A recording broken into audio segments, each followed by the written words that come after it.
प्रदेश के मुखिया योगी आदित्यनाथ पहुंचे मैनपुरी के घाटमदेव इंटर कॉलेज वाहनपुर पतारा, जहां एक विशाल जनसभा को संबोधित किया। उत्तर प्रदेश विधानसभा चुनाव 2022 को लेकर पतारा क्षेत्र के ग्राउंड में जनता को संबोधित किया। नेताओं की जुबानी जंग जारी। प्रदेश के मुखिया योगी आदित्यनाथ मैनपुरी जनपद की विधानसभा किसनी में अखिलेश की सरकार पर हमला बोला। कहा, तमंचावादी सरकार ने आम जनता का जीना हराम कर दिया था। अब की बार मैनपुरी जनपद की चारों विधानसभा सीट पर कमल का परचम लहराएगा।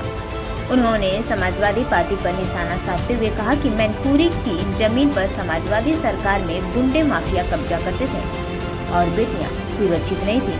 अराजक का तांडव था।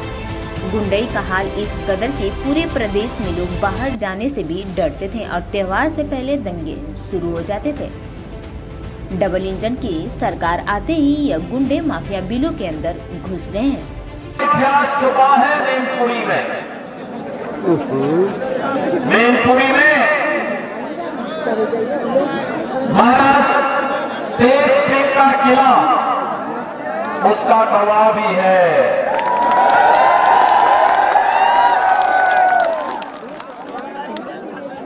लेकिन इतिहास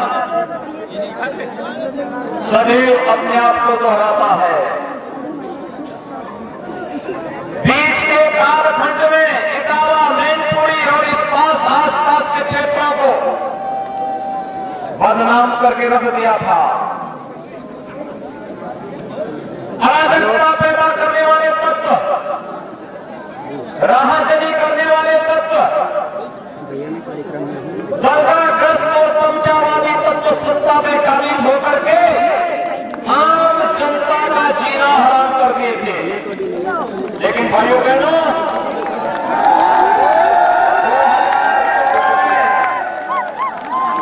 इस देश ने करवट ली।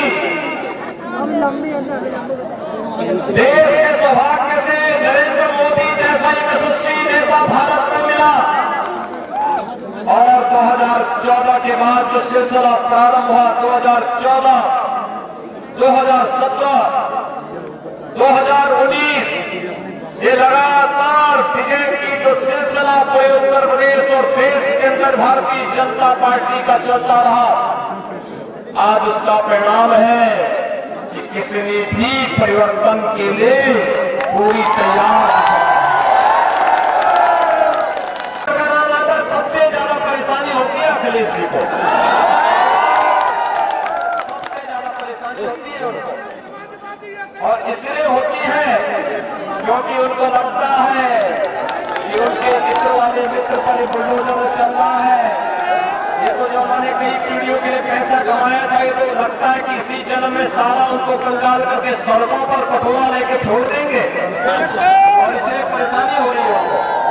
भाइयों बहनों, आज मैं आया हूं आपसे कहने के लिए, मैनपुरी में जनपद मैनपुरी में 4 विधानसभा सीटें हैं।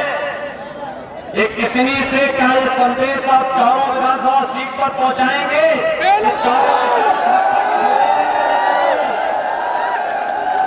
भाइयों बहनों, आज जो विकास हो रहा है, आज जो गरीबों को राशन मिल रहा है, मकान मिल रहा है, शौचालय मिल रहा है, रसोई गैस मिल रही है, बिजली का कनेक्शन मिल रहा है, आज जो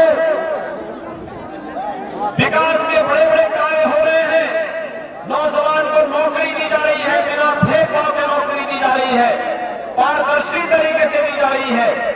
ये कार्य इसलिए हो पा रहे हैं क्योंकि पिछली बार राम नरेश अग्निहोत्री को आपने विधायक बना करके भोगावा से भेजा था। अगर 4 विधायक हमारे पास आ जाएंगे भाइयों बहनों, तो फिर ये मान करके चलिए कि फिर भारतीय जनता पार्टी की सरकार प्रदेश के अंदर 350 से अधिक सीट प्राप्त करके प्रचंड बहुमत की सरकार बनाएगी।